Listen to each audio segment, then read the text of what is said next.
Bonjour à tous. Étude d'un pendule plan simple. Application de la loi fondamentale de la dynamique. Les détails de cette vidéo, la description, cinématique du pendule. Force agissant sur le pendule. Équation de mouvement. Représentation graphique.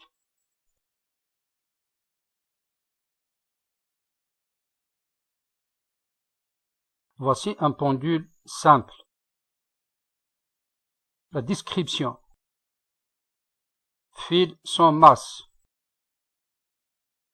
Fil inextensible. Supposition. Étude de petite oscillation. On passe à une animation.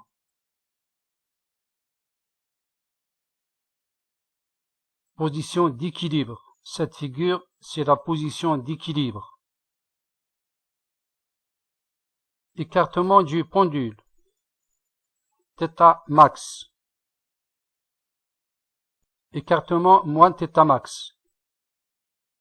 Le pendule bascule entre deux positions.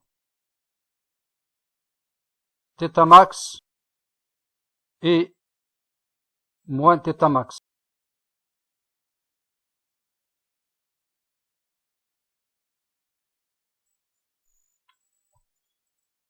La cinématique du pendule en coordonnées polaires.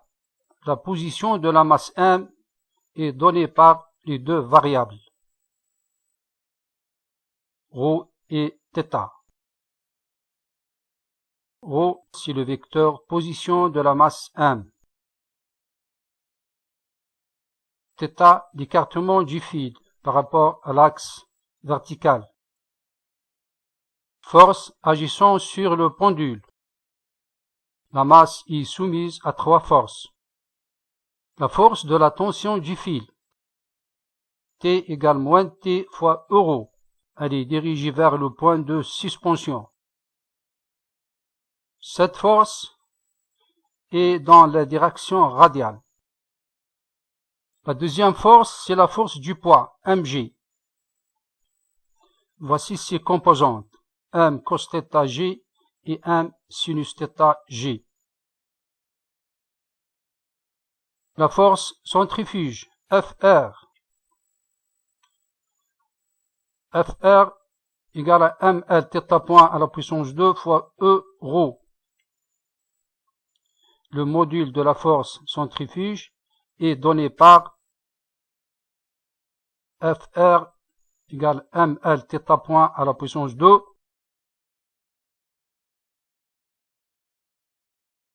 Le vecteur accélération en coordonnées polaires s'écrit sous la forme suivante.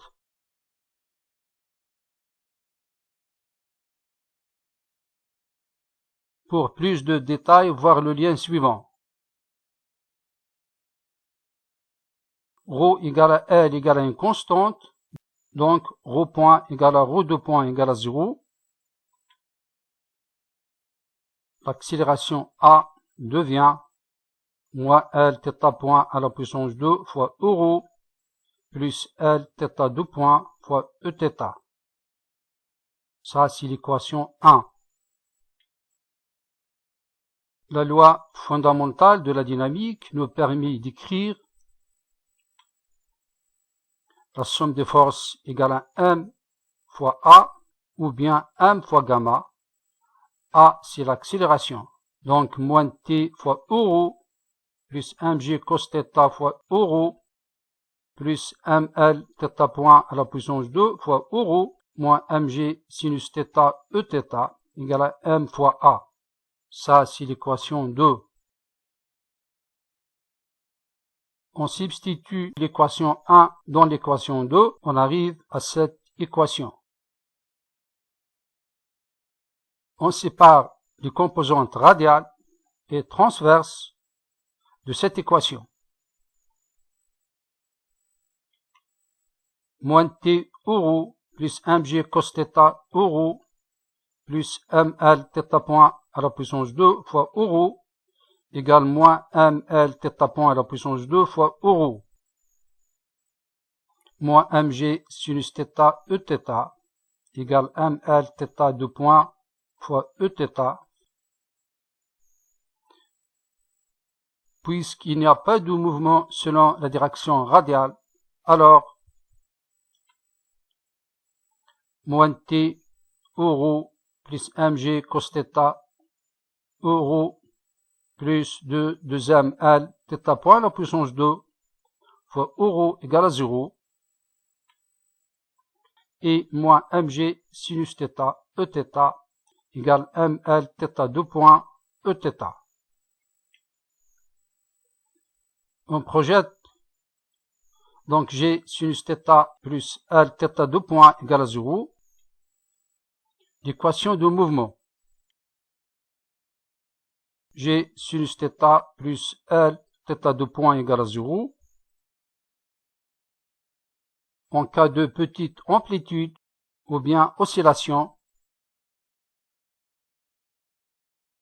c'est-à-dire sinus θ égale à θ,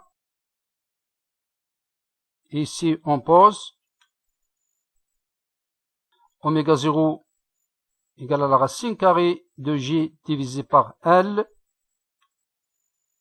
Ici on divise par L, on obtient l'équation finale d'un mouvement sinusoïdal.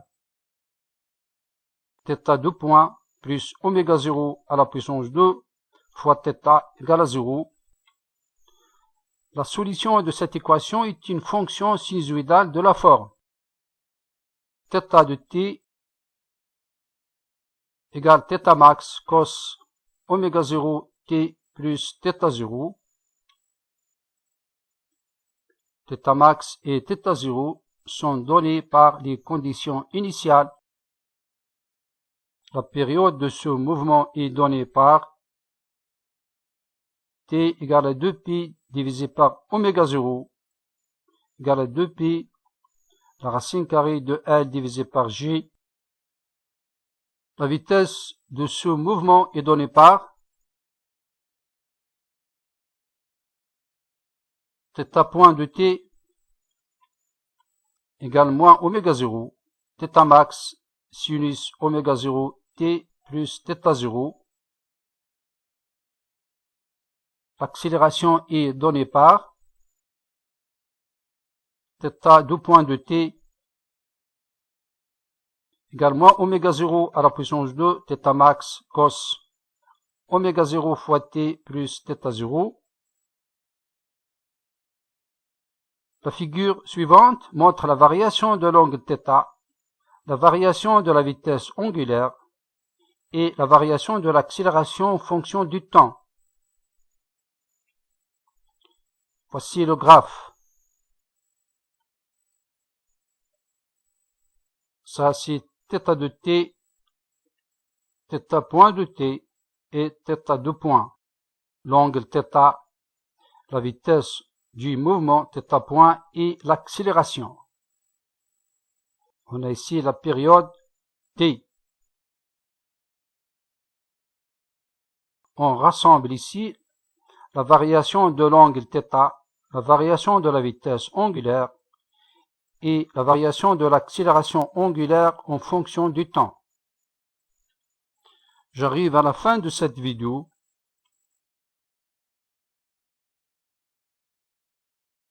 N'oubliez pas ça s'il vous plaît et bonne chance à tous.